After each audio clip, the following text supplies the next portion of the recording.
Hi viewers, మనం వచ్చేసి third term Telugu medium వచ్చేసి 6th స్టాండర్డ్ 6వ తరగతి చరిత్ర గురించి తెలుసుకోబోతున్నాము. Telugu medium Tamil Nadu government.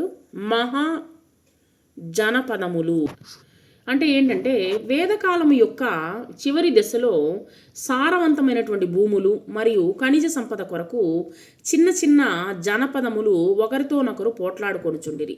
అంటే ఇప్పుడు వచ్చేసి మహాజనపదములు అంటే ఏంటంటే వేదకాలం తర్వాత సారవంతమైనటువంటి భూములు ఎక్కువగా ఉండేవి మరియు ఖనిజ సంపద మనకు వచ్చేసి కావలసినటువంటి సంపదలు భూమిలో ఉండేవన్నమాట. సో వాటి కోసము ఒకరినొకరు పోట్లాడుకునేటువంటి వాళ్ళు. ఈ ఉద్దేశంతోనే వీరు భారతదేశంలోని తూర్పు ప్రాంతములకు సాగి వెళ్ళిరి. అచ్చట సింధు లోయకు తూర్పు మరియు దక్షిణ ప్రాంతం నుండి వచ్చిన ఆర్యేతరులతో కలహించిరి. చివరికి చిన్న జనపదములు ఓడింపబడటము లేక మహాజనపదముల్లో కలిసిపోవడము జరిగింది. వాళ్ళతో కలిసిపోవడము లేదా తర్వాత వచ్చేసి ఓడింపబడము అంటే వాళ్ళని గెలవడము ఏదో ఒకటి జరిగేదనమాట. సరే, మహాజనపదములు అని చెప్తూ ఉన్నారే, మహాజనపదములు అంటే ఏంటి, మనకేం అర్థం కాలేదే అనుకోవచ్చు. మహాజనపదములు అను పదం వచ్చేసి సంస్కృత భాష నుండి గ్రహించబడింది. దీన్ని అర్థం ఏంటంటే గొప్ప రాజ్యములు అని అర్థము. గొప్ప రాజ్యాలు వచ్చేసి చాలా వరకు మన దేశంలో మన దేశ ప్రజల్ని పరిపాలించడం జరగడం జరిగింది. మహాజనపదములను గూర్చి బౌద్ధ మత గ్రంథములో అనేక సంఘటనలు వివరంగా తెలుపబడి ఉన్నవి. అనేక జనపదములు కలిసి అంటే గొప్ప రాజ్యములు కలిసి మహాజనపదములుగా ఏర్పడినవి. వీరు కులము తెగలపై ఆధారపడట కంటే భూములపై ఆధారపడిరి. భూమి అంటే వీళ్ళ దగ్గర ఎందుకు ఉండడం అని చెప్పేసి భూమి ఎంతవరకు ఆక్రమించుకుంటామో అంతవరకు మంచిదని చెప్పేసి ఆ విధంగా భూమిని ఆక్రమించుకోవడం మొదలుపెట్టారనమాట. బుద్ధుని కాలంలో భారతదేశం నందు 16 జనపదములు శక్తివంతమైనవిగా ఉండినట్లు ఆధారములు తెలుపుచున్నవి. 16 గొప్ప రాజ్యములు ఉండేవంట ఎవరు బుద్ధుని యొక్క కాలంలో. వీటిలో కొన్ని వంశ పారంపర్య రాజులచే పరిపాలించబడినవి. వైశాలిని రాజధానిగా చేసుకున్నటువంటి వజ్జి సంయుక్త పరిపాలనలో 18 వర్గాలుగా కలిసి ఉండినవి. సో అవి ఏంటంటే ఆ కాలంలో కోసల, అవంతి, వత్స, మగధ అనునవి శక్తివంతమైనటువంటి ఏకాధిపత్య రాజ్యాలన్నమాట.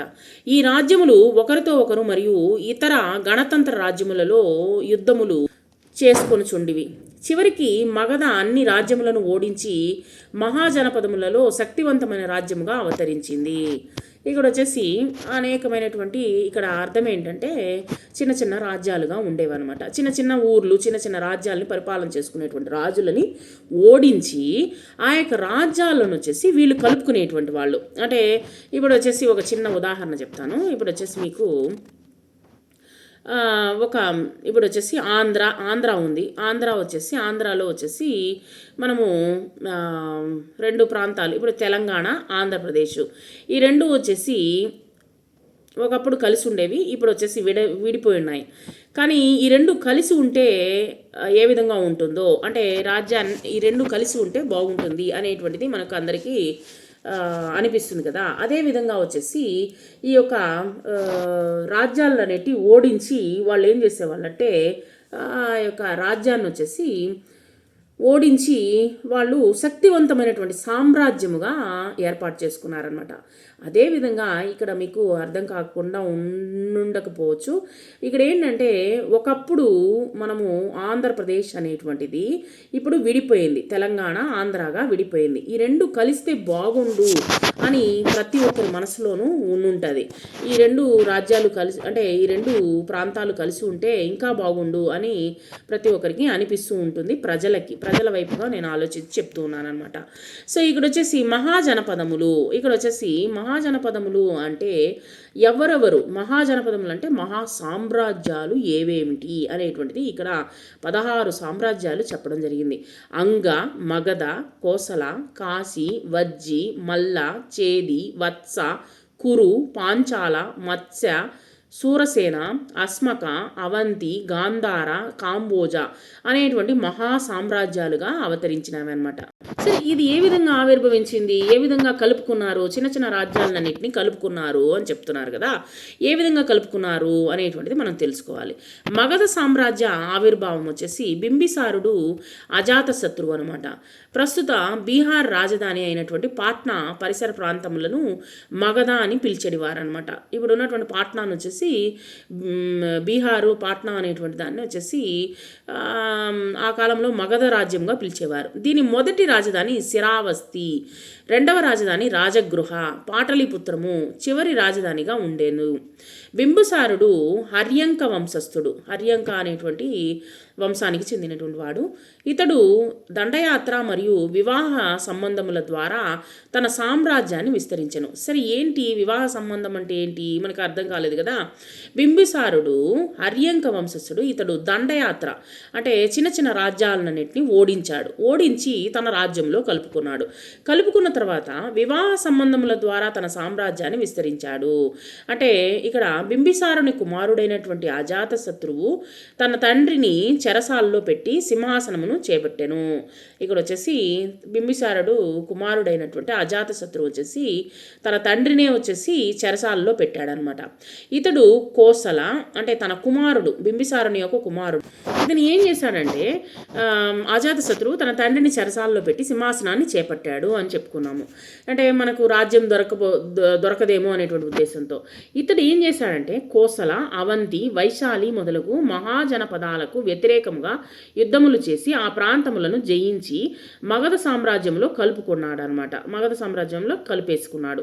కాబట్టి పాటలీపుత్రంలో అజాతశత్రువు ఒక పెద్ద కోటను నిర్మించాడు.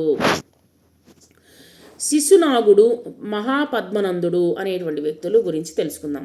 అజాతశత్రువు తర్వాత శిశునాగుడు మగధ సామ్రాజ్యానికి ప్రఖ్యాతిగాంచినటువంటి రాజయ్యాడనమాట. ఇతడు అవంతి పరిపాలకుని ఓడించాడనమాట. ఇతని కాలమునందు క్రీస్తు పూర్వము 387 సంవత్సరమున వైశాలియందు రెండవ బౌద్ధ మహాసభకు ఏర్పాటు చేశాడు. మీకు ఇప్పటి వరకు అర్థమైన దాంట్లో ఏంటంటే తండ్రిని కూడా వచ్చేసి జైల్లో ఉంచి తన యొక్క సామ్రాజ్యాన్ని ఎవరైనా అపహరించుకుంటారేమో అనేటువంటి ఉద్దేశంతో తాను రాజ్యాన్ని పరిపాలన చేశాడు అనేటువంటిది మనకి ఇక్కడ అజాతశత్రువు చేశాడు అనేటువంటిది ఇక్కడ చెప్పడం జరిగింది. బింబిసారుని యొక్క తర్వాత వచ్చేసి శిశునాగుడు హర్యంక వంశాన్ని ఓడించి శిశునాగ వంశాన్ని స్థాపించాడనమాట. వీరి తర్వాత నంద వంశస్థులు సామ్రాజ్యాన్ని చేపట్టారు. వీరు మగధ సామ్రాజ్యమును ఉత్తర భారతదేశం అంతటా వ్యాప్తి చేశారనమాట. నందవంశపు మొదటి రాజు అయినటువంటి మహాపద్మనందుడు వింధ్య పర్వతముల దాటి దక్కను ప్రాంతములను కలుపుకున్నాడనమాట. ఇతడు వింధ్య పర్వతముల నుండి దక్కను వరకు మగధ సామ్రాజ్యాన్ని విస్తరింపచేశాడు. ఇది భారతదేశంలో శక్తివంతమైనటువంటి సామ్రాజ్యము. అంటే ఇక్కడ ఏంటంటే ఒకరినొకరు అనేకమైనటువంటి రాజ్యాలు కలిగినటువంటి రాజులని ఓడించి వాళ్ళ యొక్క రాజ్యాలని పెద్ద రాజ్యములుగా చేసుకున్నారు అనేటువంటిది, శక్తివంతమైనటువంటి రాజ్యాలుగా మార్చుకున్నారు అనేటువంటిది ఇక్కడ మనకు తెలియజేస్తున్నారు. తర్వాత వచ్చేసి శిశునాగుడు మరియు మహాపద్మనందుడు శూద్రులైనప్పటికీ వీరు మహారాజులయ్యారు. మహాపద్మనందనుడు నందవంశమును స్థాపించాడు. వీరు జైన మతమును ఆదరించారు. గ్రీసు దేశమునకు చెందినటువంటి మాసోడోనియా రాజు అయినటువంటి అలెగ్జాండరు పశ్చిమం వైపు నుండి మగధ సామ్రాజ్యంపై దాడి చేశాడు. ఇతని సైనికులు చాలా దూరము ప్రయాణం చేయటం వలన అలసిపోయిరి. నందుల యొక్క సైనిక బలము గూర్చి తెలుసు ఉండుట వలన యుద్ధము చేయక వెనుదిరిగి వెళ్ళిపోయారనమాట. ఆ తర్వాత మౌర్య సామ్రాజ్యము ఏ విధంగా ఏర్పడిందో చూద్దాము.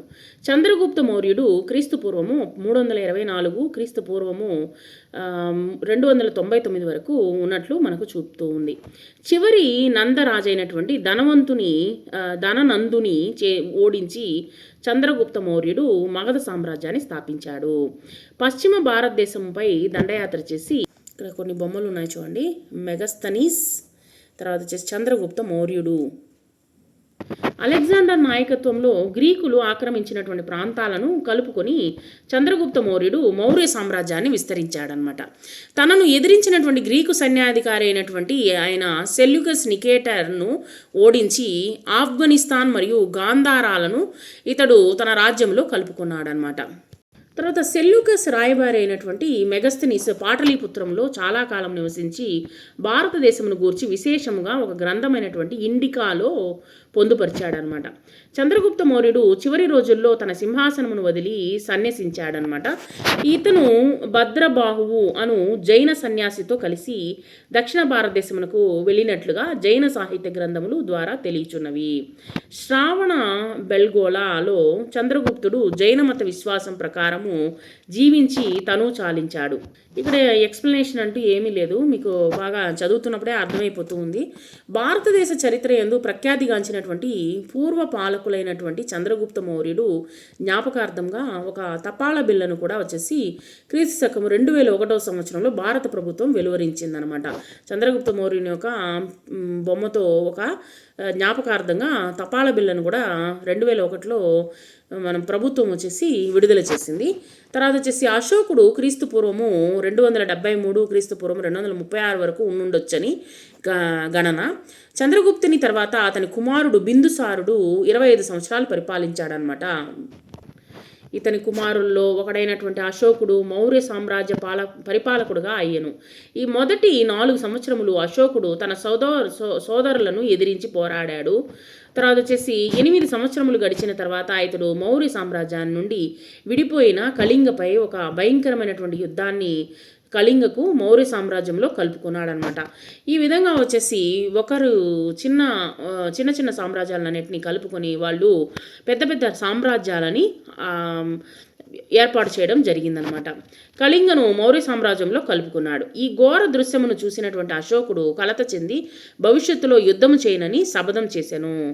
మీకు అందరికీ అంటే ఇక్కడ లైట్గా చెప్తూ ఉన్నారు 6వ తరగతిలో.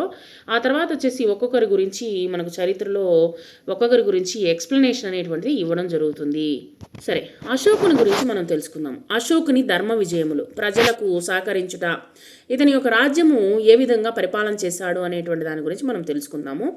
అశోకుని యొక్క ధర్మ విజయములు ఏ విధంగా ఉండేవి?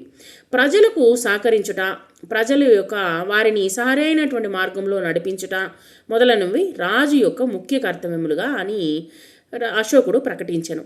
తన చివరి జీవితమంతయు ప్రజలను కలుసుకొనుచు వారికి సహాయపడుతూ జీవించాడు.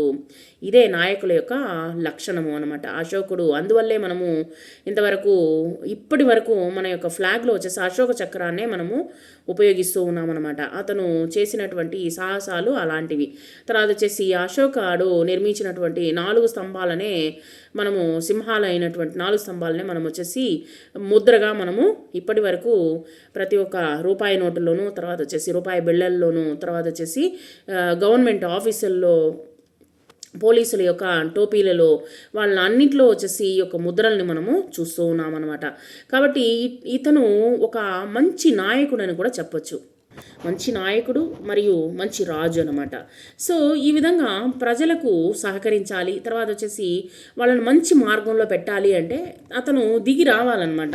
ఇప్పుడు వచ్చేసి ఏ విధంగా మనకు వచ్చేసి వాళ్ళ యొక్క కష్టనష్టాలు తెలుసుకోగలుగుతాము? రాజు అనేటువంటి వాడు, రాజు వచ్చేసి ప్రజల దగ్గరికి వెళ్ళి ప్రజల్లో ఉండి వాళ్ళ యొక్క కష్టనష్టాలని తెలుసుకోవాలి. రాజు యొక్క కర్తవ్యం ఏంటి అని అశోకుడు ప్రకటించాడనమాట. తన చివరి జీవితం అంతా ప్రజలకు కలుసుకొని వారికి సహాయపడుతూ జీవించాడని ఎన్నో చరిత్రలు చెబుతూ ఉన్నాయి. తన చరిత్ర రాసినటువంటి ఆ యొక్క చరిత్రలు అశోకుని గురించి తెలియపరుస్తూ ఉంది. దిగ్విజయములను ఇతడు ఇష్టపడలేదు. ధర్మమును ప్రచారం చేయుటకు ధర్మ విజయమును చేపట్టాడనమాట. ధర్మాన్ని ప్రచారం చేశాడనమాట ఎక్కువగా. తర్వాత కులమత భేదములు లేకుండా ప్రజల కొరకు సత్రములు, వైద్యశాలను నిర్మించెను. ఇది ముఖ్యంగా పాటించవలసినటువంటి. అందుకనే ఈయన గొప్పవాడు ఎందుకయ్యాడనేటువంటిది అతని యొక్క చరిత్ర చదివితే కానీ మనకు అర్థం కాదు. ఎందుకంటే చూడండి, ఇక్కడ వచ్చేసి ముఖ్యంగా భావించాల్సింది ఏంటంటే ఒక రాజు కావచ్చు, ఒక నాయకుడు కావచ్చు, ప్రజలలో ఒకడిగా ఉండాలి. నాకు అధికారం ఇచ్చారు కదా అనేటువంటిది అధికారం మదంతో వచ్చేసి మనము మెలగకూడదనమాట. కాబట్టి ఈ విధంగా ఉండకూడదు అనేటువంటి దానికి ఈయన ముఖ్యమైనటువంటి ఉదాహరణగా తీసుకోవచ్చు. సో ఇలాగుండాలి, ఉంటే ఈ రాజు ఈ విధంగా ఉండాలి అనేటువంటిది నిరూపించి చూపించాడు అశోకుడు అనమాట. కులమత భేదములు లేకుండా ప్రజల కొరకు సత్రాలు కట్టించాడు, వైద్యశాలలు నిర్మించాడు, తర్వాత ధర్మాన్ని ఎంతో బోధించాడు, తర్వాత పశువులు, గుర్రములు మొదలగు జంతువులకు కూడా వైద్య సదుపాయము కల్పించి బలులను నిషేధించాడు. బలులు చేయకూడదు, అంటే బలి ఇస్తారు కదా, అలాంటివన్నీ చేయకూడదు, జంతు బలి అనేటువంటిది నిషేధించాడనమాట. మానవతా గుణంతో చట్టములో మార్పులు తీసుకుని వచ్చాడనమాట.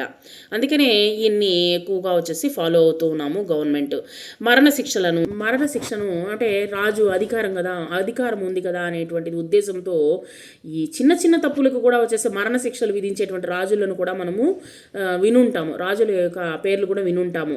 కానీ మరణ శిక్షలను కూడా తగ్గించాడనమాట. ఇతడు ధర్మము మటుకే దమ్మను ప్రజల మధ్య వ్యాప్తి చేసినట్లు అశోకుని యొక్క శిలాశాసనముల ద్వారా తెలియచున్నది.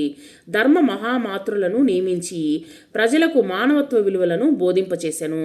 ప్రజా సంక్షేమము రాజ్యమును భారతదేశంలో ప్రవేశపెట్టినటువంటి మొట్టమొదటి రాజు ఎవరంటే అశోకుడు అనమాట.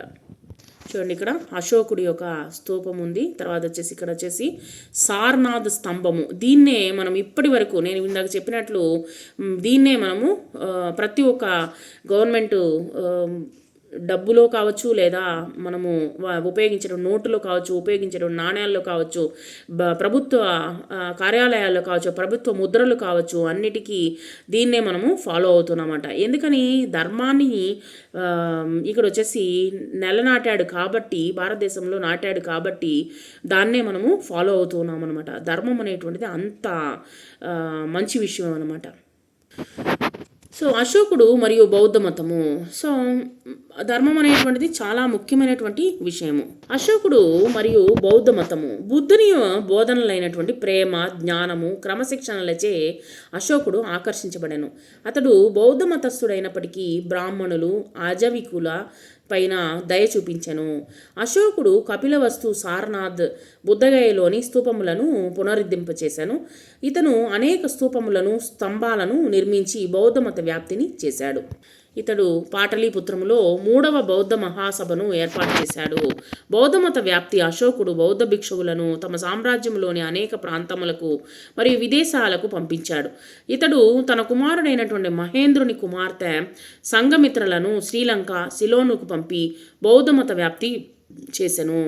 అశోకుని కృషి వలన బౌద్ధ మతము ప్రపంచమతమైనది. కాబట్టి ఈ విధంగా అశోకుడు వ్యాపింప చేసినటువంటి బౌద్ధ మతాన్ని వివిధ దేశాల్లో వచ్చేసి పాటించడము మొదలుపెట్టారంటే అది చూడండి, మనము ఎక్కువగా వచ్చేసి చాలా శాంతి, అహింస అనేటువంటిది ఎంత ముఖ్యమైనటువంటిది, ధర్మాన్ని ఏ విధంగా పాటించాలి, అబద్ధం ఆడరాదు, ఇవన్నీ వచ్చేసి మనము స్కూళ్ళల్లోనే మనము ప్రతి ఒక్క స్కూళ్ళల్లోనూ నేర్పించాలి. పిల్లలకు వచ్చేసి క్రమశిక్షణ అనేటువంటిది నేర్చుకోవాలి. సో ఇవన్నీ మనకు ప్రతి ఒక్క విద్యార్థికి కావచ్చు, లేదా పిల్లలకు వచ్చినట్లయితే చూడండి సమాజం ఎంత చక్కగా తయారవుతుందో. కళ, వాస్తు శిల్పమునకు అశోకుడు చేసినటువంటి సేవ. సింధు నాగరికత కాలం నాటి ప్రాచీన కట్టడముల తర్వాత భారతదేశంలో లభించినటువంటి అశోకుని స్తూపములు మరియు స్తంభములు ప్రాచీనమైనవిగా పరిగణించబడుచున్నవి. సాంచి, లుంబినిలో గల బౌద్ధ స్తూపములు చాలా అద్భుతమైనవి.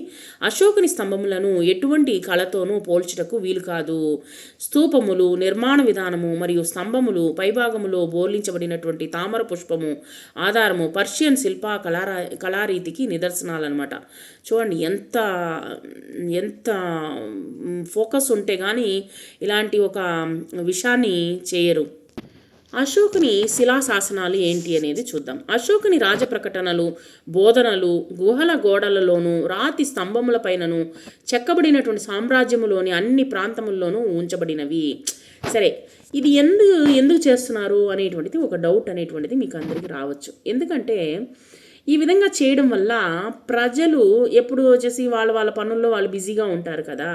సో ఇలాంటివి గుళ్ళలో లేదా ఒక రాతి గోడలపైన రాతి స్తంభాలపైన మనము రాసి పెట్టినట్లయితే మనం వచ్చేసి వాటిని చదువుతాము. చదివినప్పుడు మనము వీలున్నంత వరకు మనం మారేదానికి అవకాశం అనేటువంటిది, ఒక మంచి వ్యక్తిగా మారేదానికి చాలా అవకాశాలు అనేటువంటిది ఉన్నదన్నమాట. కాబట్టి ఈ విధంగా అన్ని ప్రాంతంలోనూ ఉంచబడినవి. వీటిలో ఎక్కువ భాగము ప్రాకృత భాషలో వాయబడినవి. వాయవ్య భారతదేశంలో ఖరోస్తి భాషలోను, ఆఫ్ఘనిస్తాన్లోని కొన్ని ప్రాంతాల్లో గ్రీకు భాషలోను చెక్కబడెను. ఇవి అశోకుని అహింస, మానవత్వము మరియు ప్రేమను గూర్చి తెలుపుచున్నవి. చూడండి, అశోకుని యొక్క శిలాశాసనాలు చూడండి ఎలా ఉన్నాయో. డిఫరెంట్ లాంగ్వేజ్లో రాసినట్టున్నారు. సరే, అశోకుని యొక్క శిలాశాసనంలో మనకు అర్థం కాదు అంటే ఏం రాసిందో చూద్దాము. నేను 8 సంవత్సరములు యుద్ధం చేసి కళింగను జయించి తిని, ఈ యుద్ధములో 1,00,000 మంది ప్రజలు వచ్చేసి చనిపోగా 1,50,000 మంది ప్రజలు దేశమును విడిచి వెళ్ళిపోయారు. అంటే ఈ యొక్క యుద్ధ బాధని తట్టుకోలేక. జనపద యుద్ధములో లక్షల మంది ప్రజలు చనిపోవడము లేక పట్టుబడము నాకు చాలా దుఃఖమును కలిగించింది. ఈ యుద్ధము ప్రేమాభిమానము కలిగినటువంటి వారిని విడదీసింది. అంతే కదా, ఇప్పుడు వచ్చేసి భార్యాభర్తలు అనేటువంటి వాళ్ళు ఉంటారు కదా, భర్తలు వచ్చేసి భార్యను వదిలిపెట్టే కదా యుద్ధానికి వెళ్తారు. యుద్ధానికి వెళ్ళినప్పుడు పిల్లల్ని వదిలిపెట్టి వెళ్ళుంటారు, తల్లిదండ్రులను వదిలిపెట్టి వెళ్ళుంటారు. అప్పుడు ఎంత బాధపడతారో ఆ కుటుంబాలు వచ్చేసి. సో జనపద యుద్ధములో లక్షల మంది ప్రజలు చనిపోవడము లేదా పట్టుబడము నాకు చాలా దుఃఖాన్ని కలిగించింది. కాబట్టి ఈ యుద్ధము ప్రేమాభిమానము కలిగినటువంటి వారిని విడదీసింది.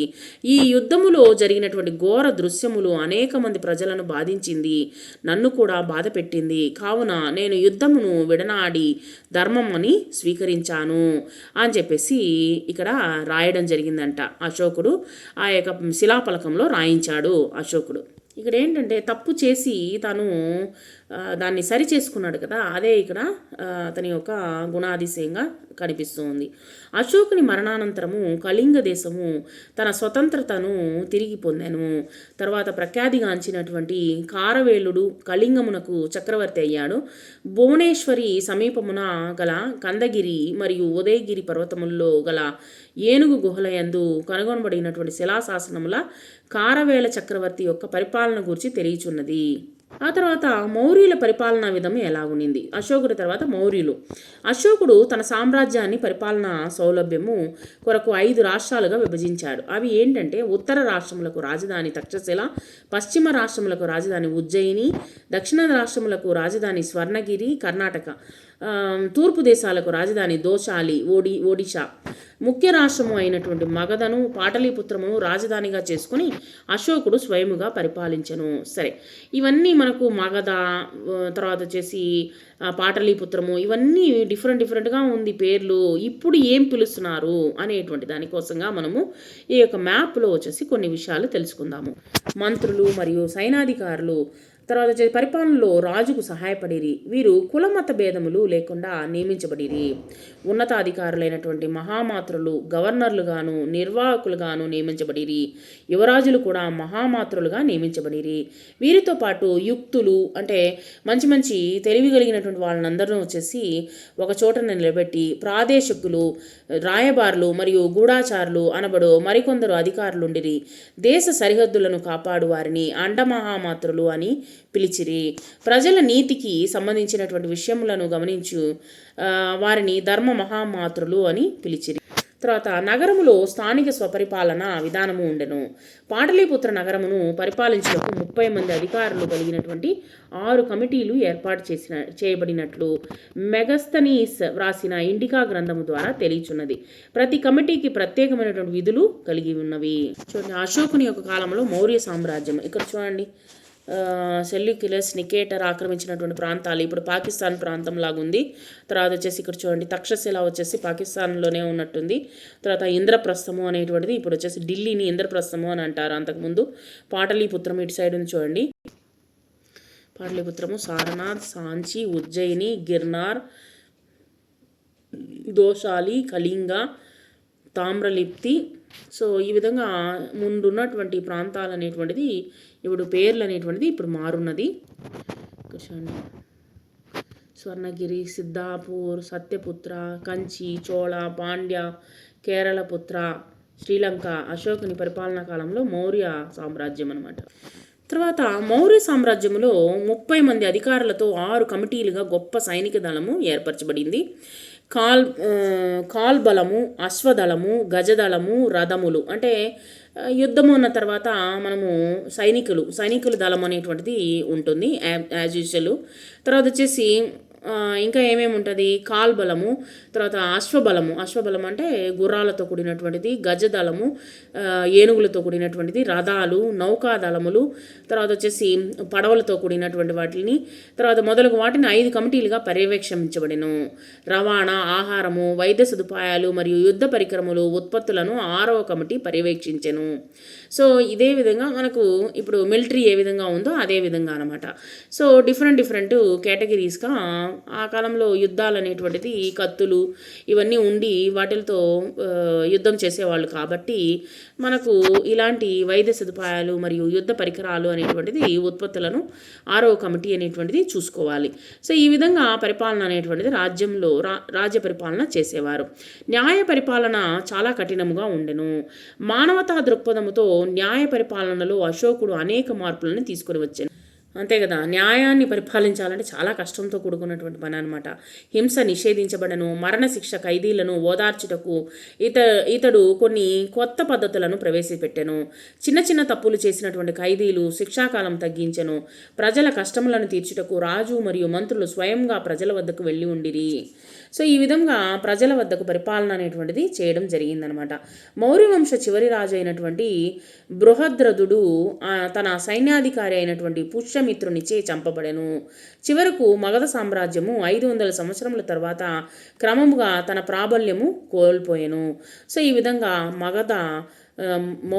మౌర్య సామ్రాజ్యము తర్వాత వచ్చేసి మగధ సామ్రాజ్యాలు ఈ విధముగా పరిపాలన అనేటువంటిది సాగించడం జరిగింది. వీటి గురించి వివరంగా వచ్చేసి నెక్స్ట్ క్లాసులకు వెళ్ళినప్పుడు మీకు ఒక్కొక్కటి ఇంకా వివరంగా మీకు చెప్పడం జరుగుతుంది. Thank you very much.